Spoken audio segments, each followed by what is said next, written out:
yoga is about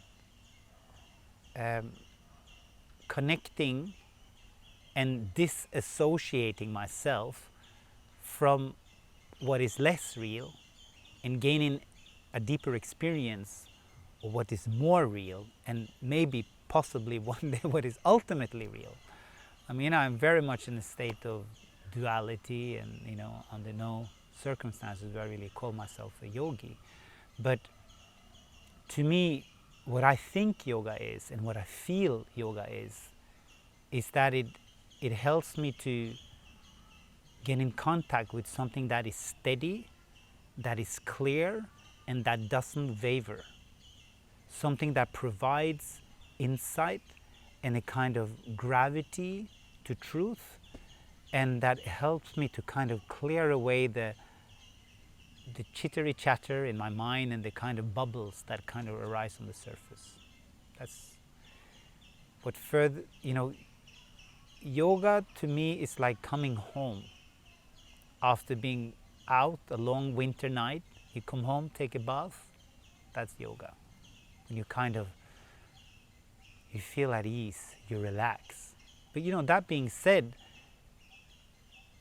the challenges and the difficulties that I go through in life is of course my opportunities to try to embody principles of yoga, so that deepening experience of yoga may be embodied in me. And I feel like, after knocking my head against the wall for many years, I feel like a few insights is coming, and those I'm very grateful for. And to me, I could say, like we're sitting here in a beautiful garden and there's some interesting scents, and yoga is like,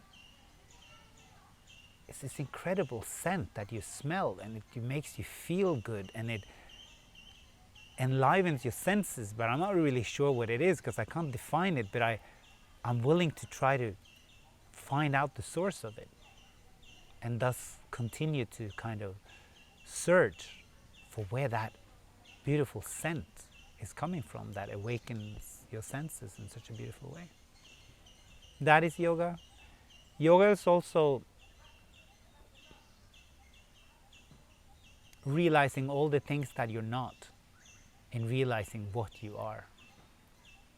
And yeah, yoga is ultimately about just relaxing and being yourself, stopping all the crazy stuff. But sometimes we have to do this, until we get to that stage of, Patanjali defines yoga in 3 different ways, yoga, chitta, vritti, nirodha, kriya yogas, and then Ashtanga yoga. But to actually gain that realization of all the subtle fluctuations that are going on in our mind takes a lot of practice.